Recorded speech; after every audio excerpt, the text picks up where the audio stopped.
This podcast is a quest for well-being, a quest for a meaningful life through the exploration of fundamental truth. Enlightening ideas, insights on physical, mental, and spiritual health. The inspiration is love. The aspiration is to awaken new ways of thinking that can lead us to a new way of being well. Welcome to Body, Mind, and Soul Healing Conversations.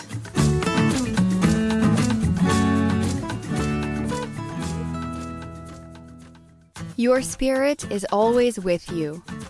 It remains intact during the entirety of your lifetime. When you set your intention to align with your spiritual self, you create the proper inner conditions to access divine intelligence. Spiritual inspiration is revealed to you in ways you can personally understand. Emotional beliefs are birthed in human experience and shouldn't be confused with eternal truths. When you are open enough and ready to let go of limited, dualistic thinking for the sake of truth, your spiritual self will emerge. Writes Kathleen. Valeria Teles interviews Kathleen Kiley Fisher, the author of The Spiritual Mind, a guide for mental health and emotional well-being. Kathleen Kiley Fisher is the founder and president of Wellness Insights LLC in East Windsor, Connecticut. Kathleen is a Pathwork teacher and offers free weekly Pathwork lecture discussions on Zoom. In addition to teaching Pathwork, Kathleen is an energy medicine practitioner and yoga training facilitator. She has created several health management programs that produce long-lasting behavioral change. Her spirituality and wellness training programs are offered in schools, hospitals, correctional institutions for adults and youth, and state health agencies. Kathleen is the author of 3 self-care manuals, including The Spiritual Mind, which offers in-depth insight into 21 spiritual laws from the Pathwork Guide lectures. Meet Kathleen on mindbodyspiritforhealth.com. Here is the interview with Kathleen Kiley Fisher.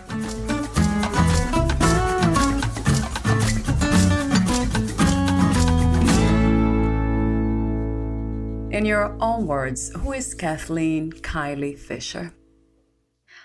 I am a wellness facilitator and I teach spirituality classes from the Pathwork lectures.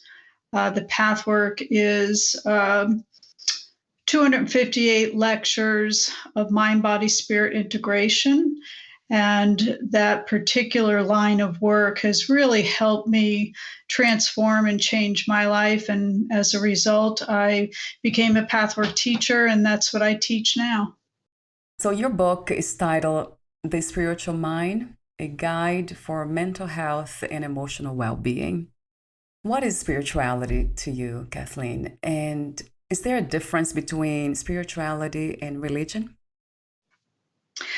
Spirituality to me is tapping into the purified life force that is available to all of us, that encompasses wisdom, spontaneity, creativity, constructive responses to life.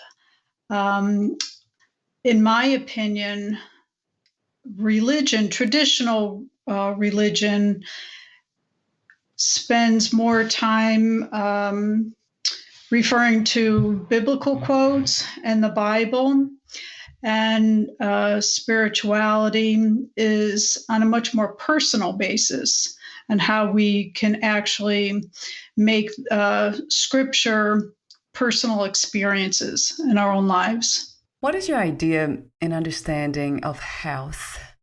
What is to be truly healthy? Well, when I think of health, I think of the mind-body-spirit connection, to where if you think of the spirit being truth and love and strength and courage, and when we bring the spirit into our emotional being, our mental being, it ends up physically manifesting in our lives and our relationships with others. And I think to define health in a constructive, positive way is to have all of those areas within ourselves aligned in truth and love and positive exploration of life, creating our life experiences to where they are fulfilling, not just for ourselves, but for others, and also contributes to the world at large. You say that psychological issues are spiritual issues, you write in your book. So you just mentioned about this alignment with body and spirit, or the heart. Would you say also physical issues, they're all connected? So once we are spiritually healthy per se, then we are also healthy at all levels. Is that possible to get to that point where the body no longer suffers? Mm. So this is an important question to really understand. And I could give you an example. When I was funded by Emory University to do a spiritual healing project. It was spiritual healing and quality of life in Parkinson's disease. And the research study was funded so that there were two groups. One received wellness lessons and wellness lectures on art therapy and plant therapy and pet therapy. And the other group received spiritual healing sessions, individual sessions, and they were composed of hands-on healing, which was for the physical healing, but also worked with mind-body pastoral care type of issues, and really understanding how our thoughts are very much connected to our emotional reactions, and how our emotional reactions how they actually play out in the physical. So in the Pathwork talks about how all physical manifestations are a mirror of our soul's issues. And so when you start to focus more on your inner life and your inner thoughts and the emotional responses you have to them, that a relaxation begins to occur. And in that relaxed state, it opens up the channel to the higher self, which is connected to the God self, to the all consciousness, universal consciousness. And when one is in touch with that and life force begins to flow, there's an inner peace that releases from the deepest part of our being out into the emotional, out into the mental, and eventually into the physical. And it really takes time for each individual to surrender to that place within themselves. And oftentimes someone could still have the same physical illness or manifestation, but yet they still feel a deep peace within. So it's really working from the inside out. A question I often ask about the difference between the idea, the understanding we have, a concept of God, consciousness, soul, energy, the mind itself. From what I hear from you, you separate it in a way. The soul is within consciousness, but consciousness can be accessed by choice. So my understanding, I mean, this is a very large concept, right? But my understanding, and again, following the Pathwork teachings, is that there are spheres and spheres and spheres of consciousness.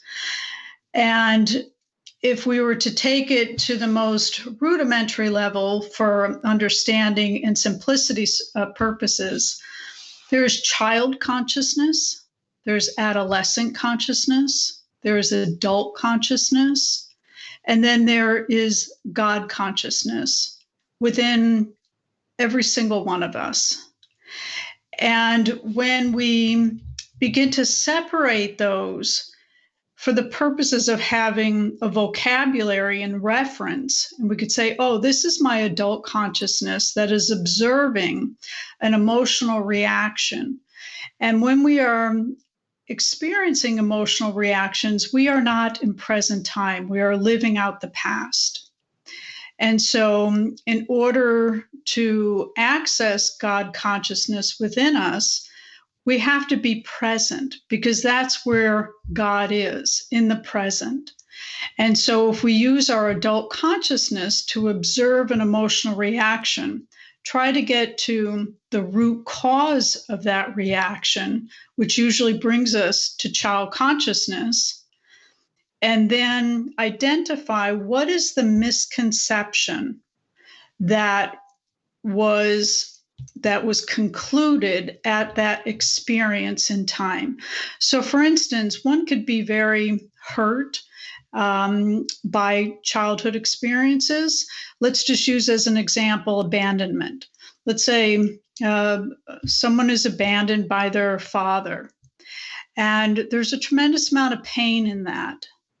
And then there's life experiences going through life without having a father. But what also occurs, because consciousness always concludes, whether it's immature or mature. So let's say a child concludes, I'm not worthy. I'm unworthy because my father left the household.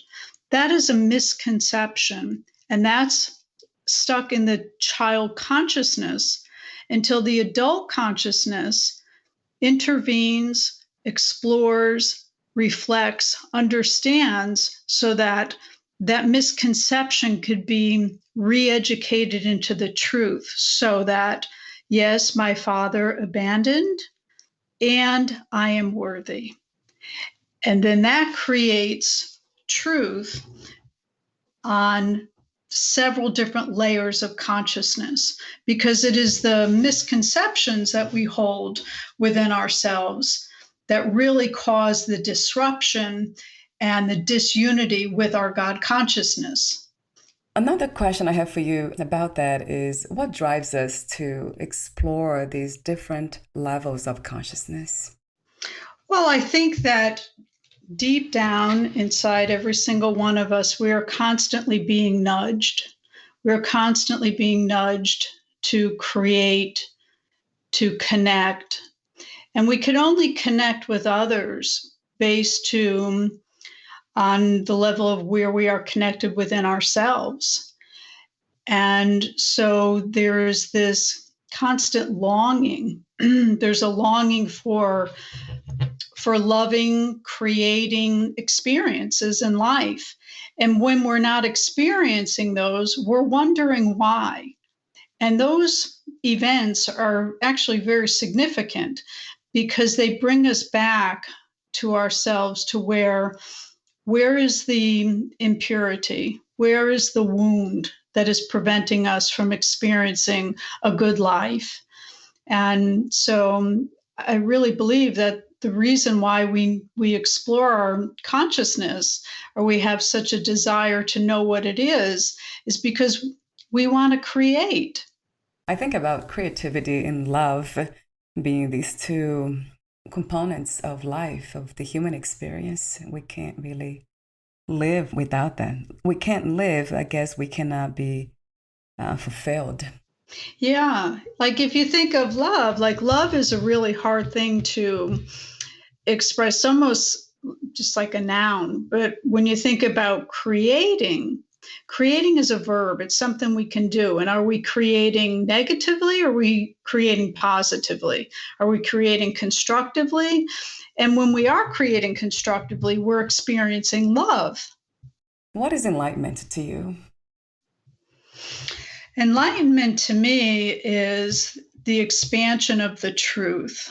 You know, in the spiritual realms, when you think of the word light, right? We in spirituality, they talk about going toward the light or experiencing the light. When you think of that, and you think of the word enlightenment, it has the word light in it. So how do we make things brighter? How do we make things more pure, more refined. And enlightenment actually helps us to refine our energies, because consciousness and energy are a continuum. There's no such thing as consciousness without energy. And the energy of the consciousness depends on what level that consciousness is thinking. So if it's in distortion, if it's anger, if it's rage, even though it might feel more powerful, those frequencies they resonate at very weak, low energetic frequencies. And enlightenment, when we're moving toward enlightenment, what we're doing is we're evolving our consciousness. And when we evolve consciousness, we actually create more powerful energetic rays as well. And so the more we can identify conclusions within ourselves that are not in truth, and we restore the truth to those wrong conclusions we've made in childhood, adolescence.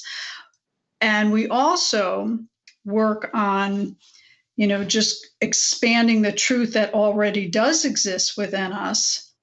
That's how we expand our rays. And in the spirit world, light, consciousness, sound, feel, they're all one. It's all one and the same. They're not separate like they are here. Like on Earth, when we experience light, it's something separate outside of ourselves, not so in the inner life. When I think about the word light in a human body, I associate that to playfulness and flow. Yeah, playfulness comes first, always. Yeah. That's a good rule. Yeah, there's something very light about being playful and not taking almost anything too seriously. Yeah, and like a really carefree attitude, right? Happy-go-lucky. These are, very lighthearted. What do you think is the purpose of the human experience? Personally, I think it's about realigning and reconnecting with God. And God being, how do you define God? God, truth, love, they're synonymous.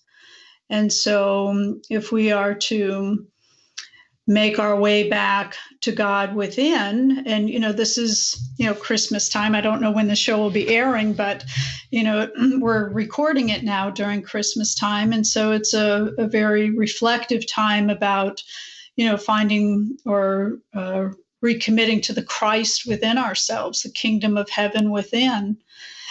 And how do we do that? It's by through our human experiences, mistake after mistake, lesson after lesson, just learning how to love not just ourselves, but others in a more profound way. I have two questions. One is, what lessons have you learned in 2020? And the other one is, if you have a vision for a new, better reality.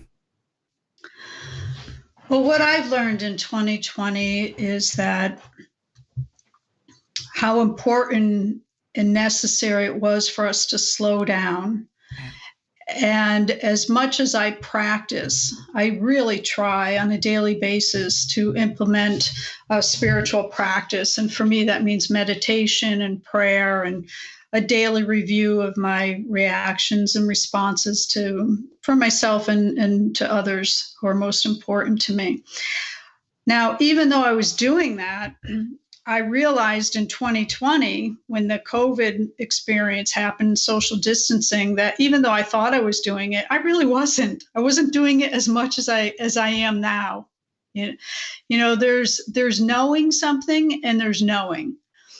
And even though I thought I was practicing it, when the social distancing occurred, I realized how much I was still more coming from my mental body opposed to from my spiritual self. And I really learned how illness and how separation is so necessary for us to slow down and feel compassion for others, feel empathy for others, listen to how deeply others are really hurting. You know, the essential workers, I love that they now have a title. You know, they have, how important are these people who, if it wasn't for them, God knows what would have happened. So appreciation, all of these things that we talk about, but I feel like 2020, at least for me, has really helped me experience these words in a much deeper level. Do you have a vision for a new reality after 2020? Yeah, well, my vision would be that we are able to be more real with each other, where the masks are removed, Right. and communicating with each other more honestly, more caringly, and being able to express ourselves undefendedly. Mm. And I know that's going to take time, but we have to think of it, we have to visualize it first before something can actually physically manifest. So that is my hope. What is the meaning of freedom to you? What is to be free? Freedom is to live undefendedly,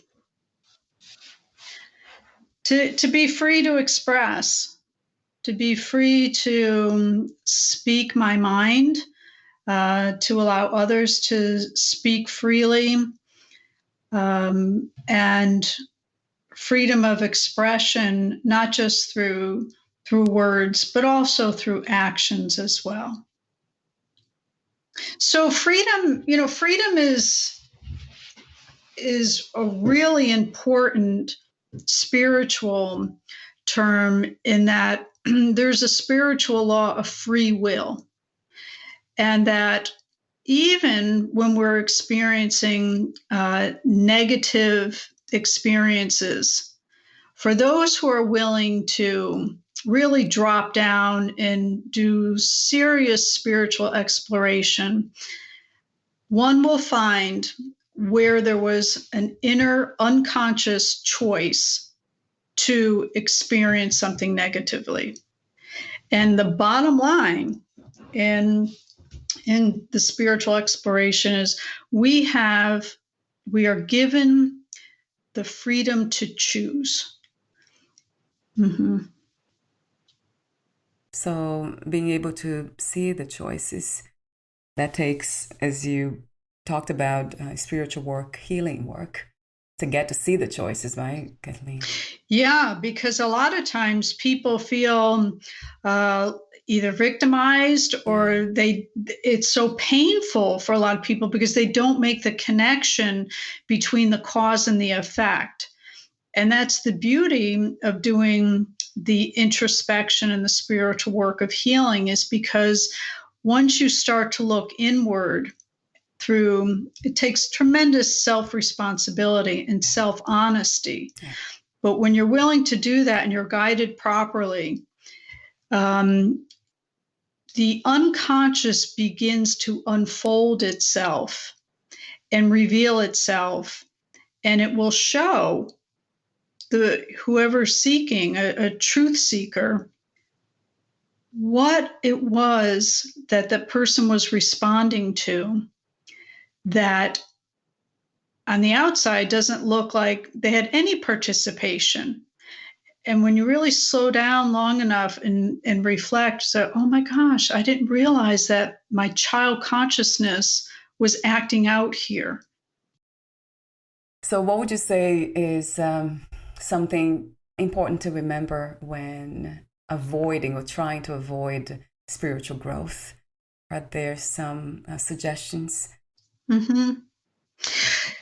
Yeah, well, if we're, just talking about family members, right, who have difficulty looking within, the analogy that I use is it takes tremendous courage to feel pain. Because if you think about, let's say somebody's hit by a car, say they get into a car accident, and it's no fault of their own. A car just slams into them and they have tremendous bodily injury. They're in the hospital. They're going through all this pain, all this physical therapy to get well again. And it doesn't seem like it, but that's actually more difficult than allowing yourself to sit in a chair and just allow pain to surface and come up from you if you know that there's emotional pain or deep, deep sadness, a loss, where the heart is grieving. And when you allow that, that takes tremendous courage, opposed to something on the outside, coming at you, hitting you, and then, you experience bodily injury as a result. That's painful too, but that's having someone, it's apparently having it done to you, opposed to you sitting there and allowing. Now, the benefit of allowing that pain to come up and flow through you and release it is that you remain connected to your real, genuine, authentic self. And that's where our strength is. So by allowing yourself to feel that pain emotionally or, mentally, is you develop a tremendous amount of strength so that feelings just become feelings and you become very childlike. If you think of a couple of kids, they're out in the backyard and they're playing, and one gets thrown into the sandbox and cries, and gets up and then goes playing again. It's very fluid, right? And our emotions should be fluid. And when we allow that, then you could laugh a lot sooner as well. And this is a process. It's not like that in the beginning, but, after getting used to feeling your emotions and accepting emotions as a part of your being, then it's like your thoughts. You just think very spontaneously, and then another one comes, and same with emotions. Emotions come up and then, they're released, and then you have more life force available to you. And more choices, right? That's when we are able to see them, clearly. Insights and clarity. Well, the other thing I want to say to that too is when we don't release it, it stays with us because of the spiritual law of magnetism, the electromagnetic fields of the consciousness that we hold in our unconscious attracts that very same thing to ourselves over and over and over again. Wow. So the more we release that, the more we understand it, the misconceptions of pain or unworthiness or whatever those belief systems are, the more you challenge them and restore to truth. Truth is the highest level of consciousness and has the most pure magnetic electromagnetic field attached to it. Then that's what you start attracting to you as well. So that's the second reason for doing inner work and really praying for the courage to look within, because we don't stop pain from coming to us just because we don't look at it. And we'll be talking about the 21 spiritual laws from the Pathwork Guide lectures, and magnetism is one of them. So you just mentioned that, but I highlighted some of them here that caught my attention. So I'll be asking you questions about them. But before that, Kathleen, and let me ask you, this question. How did you become a writer? And what was the inspiration and also intention of writing your book, The Spiritual Mind? Well, I wrote The Spiritual Mind because it's really a compilation of the Pathwork lectures. So the Pathwork lectures is 258 lectures, and they're all about anywhere from 9 to 13 pages each, very dense spiritual material. And so what I did was I went through the lectures and I pulled out the spiritual laws And there are an infinite number of spiritual laws. I chose 21 of them because I thought that they would be very relevant, and I summarized them, and I tried to make it so that for an easy read. And as you see, each law is about summarized of one page. Then there's some bullet points, and then there's questions after each spiritual law, so that you can then align back to these spiritual principles. So the Pathwork, again, it's mind, body, spirit integration. There are several aspects of the Pathwork material, and I wrote the spiritual mind to specifically concentrate on the spiritual laws. Now, the other thing was, at the time, I was contracted to work at the Department of Corrections in the male youth prison. And I thought that the spiritual laws would be very appropriate because when you are in alignment with your own spiritual principles and your own spiritual laws, you're not going to break laws outside in the community. You're not going to commit criminal law if you're aligned, with your own spiritual laws and principles. So that was another reason why I wrote that. Talk to me for a moment about transmission, listening to our intuition, and the importance of silence. So sometimes when we're sitting in silence, it's not so silent, right? Yeah. So true. Yeah. How do we get to that silence?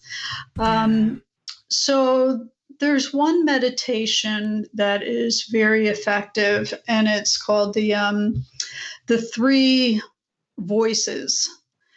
And what it allows us to do is to use our spiritual mind to identify the lower self or those negative traits, and then become sort of like a mediator. So there's the spiritual mind, the conscious, healthy ego that is mediating and really settling down those negative inner critics that cause us unrest.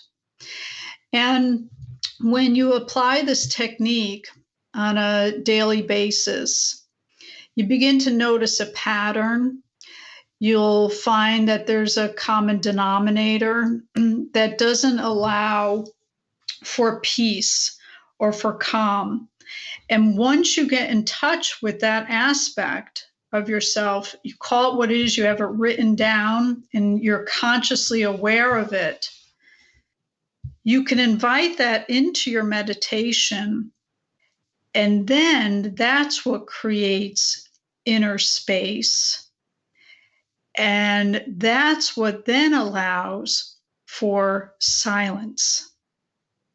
So it's really a step-by-step process, because once you identify, you invite the negative inner critic in, or the busyness, because those are all excuses. Those are all coming from the mental plane, the mental body. And once you really have engaged, confronted, accepted, included those thoughts that keep us separate or split inside, you invite them all to the table. And when they really understand that the mediator here is what's in control, you give them all a fork, give them some ice cream, visualize it in your head. They're all of a sudden, it's like you can begin to settle and relax into yourself. And that, along with the transmission, the word that you used to how do we relax into that state? And relaxation is necessary in order for us to align with our higher self, to hear our higher self. So when we set the intention that I am going to pray, I'm going to ask for divine help to be in the present moment, to be in the silence of myself. Sometimes It might be 30 seconds, no, not even a full minute, but all of a sudden it appears.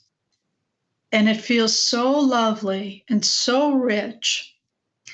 But, I don't want to mislead. I don't want people to think that, okay, well, you do this course and, you quote unquote behave yourself and get good grades, and then all of a sudden you're going to experience all this silence. That's not the way it is. We're like, it's more of a constant going companionship with all levels of ourselves.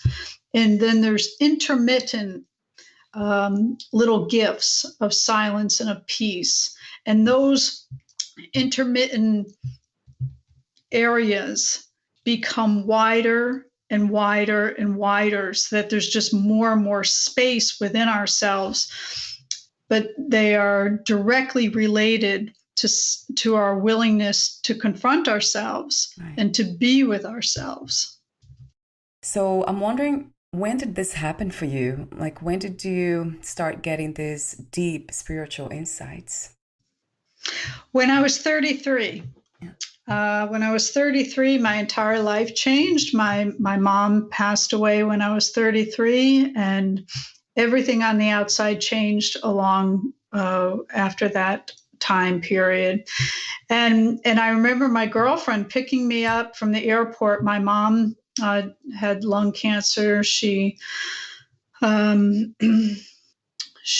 decided that she wanted hospice care, do not resuscitate. She wanted just to, pass on. And so I went and my sister and I stayed with her for a month before she passed. And then when I went back to Atlanta, I was living in Atlanta, Georgia at the time.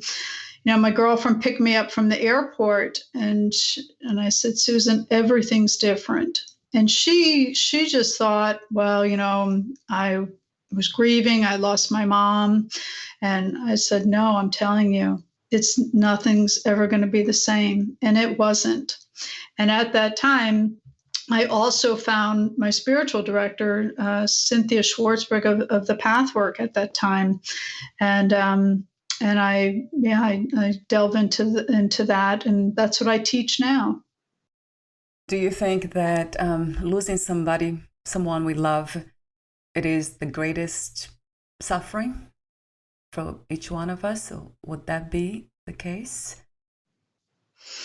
I don't know. I've worked with so many different people throughout the years, and I just found that it's very difficult for me to define what a loss is for somebody else, because people respond differently based on their own soul's makeup, their own soul substance, and what they've come to heal and what they've come to learn.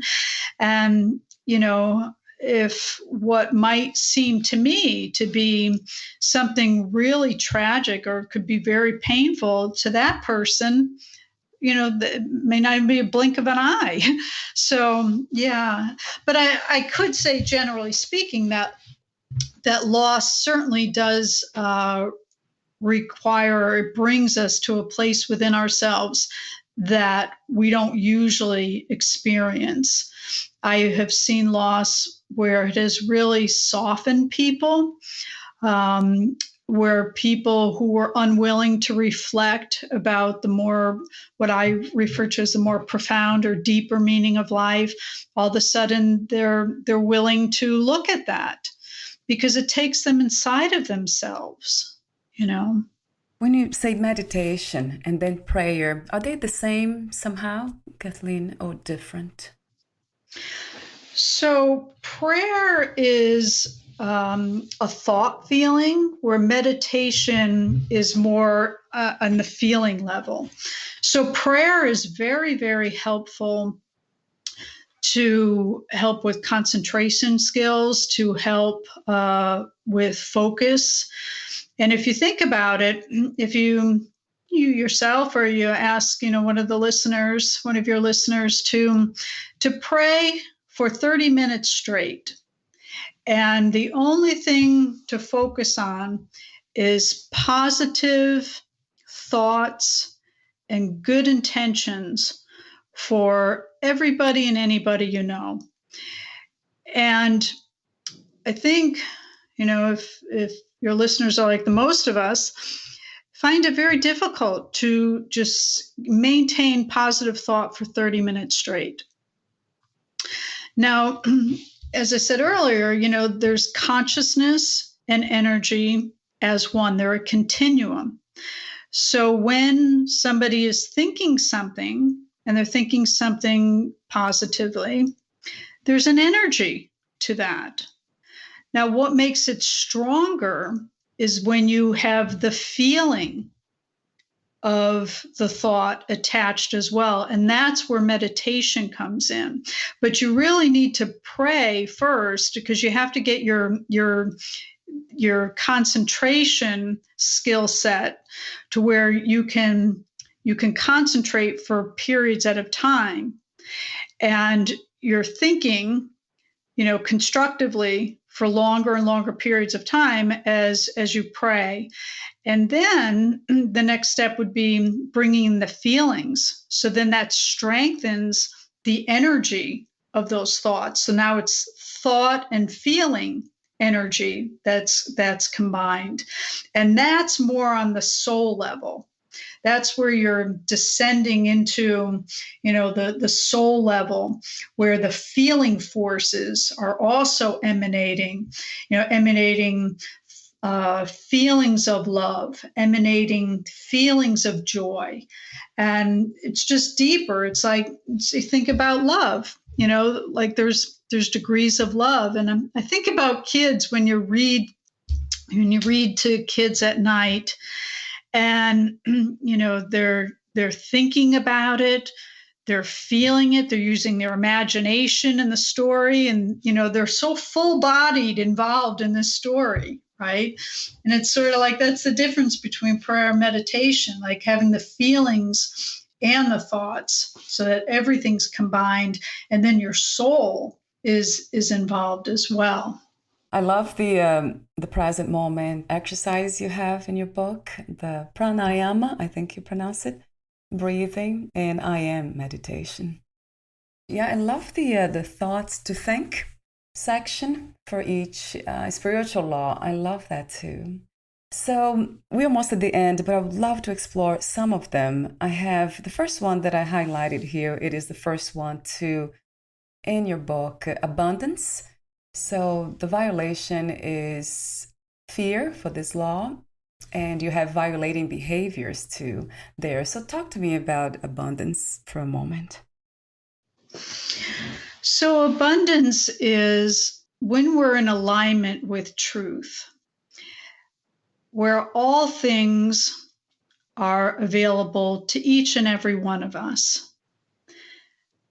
The violation to abundance is fear, because fear, it comes from poverty consciousness, that there's not going to be enough. And so when we align with the truth of ourselves and who we are, and not on some fear-based thought that usually was concluded in childhood, but when we bring ourselves into the present time and we allow ourselves to breathe. By the way, one of the reasons why meditation has us focus on our breath is because breath is always in present time. And when we follow our breath, we're in present time. So abundance, when we allow ourselves to truly be in the present moment, we then have the sensation of the all consciousness, the universal consciousness. It's universal. And there is no division between I or we, them versus us. The abundance is all of us. It's all of ours. And therefore, when you're really tapped into that and you're breathing it, you're intuiting that truth, you know at the deepest level that there's no reason to fear not to have everything, because you're already living and breathing the truth of it's all for all of us. In a way, we already have what we think we don't. So yeah, it's the illusion of nah. Correct. And fear creates the illusion. Fear creates the illusion that, the poverty consciousness, there's not enough for me, or if I have it, then somebody else doesn't have it. It's the dualistic thinking. True. Mm-hmm. The other spiritual law that you have outlined in your book is acceptance, and you also have surrender. So what is the difference between acceptance and surrender? Mm-hmm. So surrendering is letting go, let go and let God, right? And so that becomes a really difficult thing. So how do we let go and let God? And that's where the spiritual law of acceptance comes in. And when we allow ourselves to accept, and when people are first starting this work, the focus always goes outward. I have to accept, the job or what. No, this is about accepting all parts within ourselves. And that doesn't mean that you accept or agree with the negative traits or the lower self, but to accept them allows ourselves to settle into that relaxed state. And then it doesn't mean we no longer do our work, but we accept this is where I am. This is what I need to focus on. This is what I need to strengthen within myself. We could then surrender. We're not fighting these inner battles. That's a true acceptance allows us to surrender. Oh, wow. I love that because it resonates true to me into the core. This idea of accepting the dark side of us or whatever we perceive as dark, and then relax, because that will create, this serenity, this space that we need to gain insights and then improve those areas if we need to, if we have to. Yeah, and to really understand that what is darkness, or what we perceive to be as negative or something that we don't like about ourselves, to understand that no fault just appears and shows up. Every single fault that we have at its very core is the divine essence. And so as we follow the timeline, and if we stay present long enough with this so-called inner shadow or darkness, and we allow it to express itself to us, then we get to find the divine essence of what it was originally, before that wrong conclusion was made. And I often ask the question to most of my guests, do you believe in unconditional self-love? And most of my guests do, but we find to be that a very challenging practice to embrace ourselves as a whole. And I often wonder why that is, it needs to be a practice. Do you believe that it can become an understanding, a moment of understanding? Yes, through self-acceptance. Right, it goes back to, right. Yeah, I think that those moments and days, sometimes weeks, they're intermittent experiences of genuine love or softness or compassion for ourselves, is when we really accept who we are, when we walk with self-awareness, when we really pursue self-knowledge, And we pray and ask for the help to experience self-love. And then that also brings into the conversation what areas within still need forgiveness. What areas is there guilt or true remorse that blocks, the self-love? So I think it's more of a day-to-day thing, opposed to just wanting this block of, unconditional self-love from the time I'm 50 years old till 90, I'm going to love myself. I don't think it happens that way, True. Yeah. So it might be a moment-to-moment even choice, right? We have. Yes. Yeah. But that's why I think self-awareness and, self-acceptance really are the prerequisites for self-liking. How do we learn to also accept that we cannot change others and that we cannot interfere with their free will? Yeah, well, I can share with you with what my spiritual teacher shared with me a long time ago.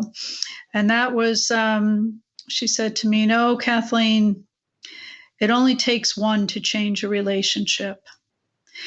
And it only takes one person to work on ourselves, and other people learn.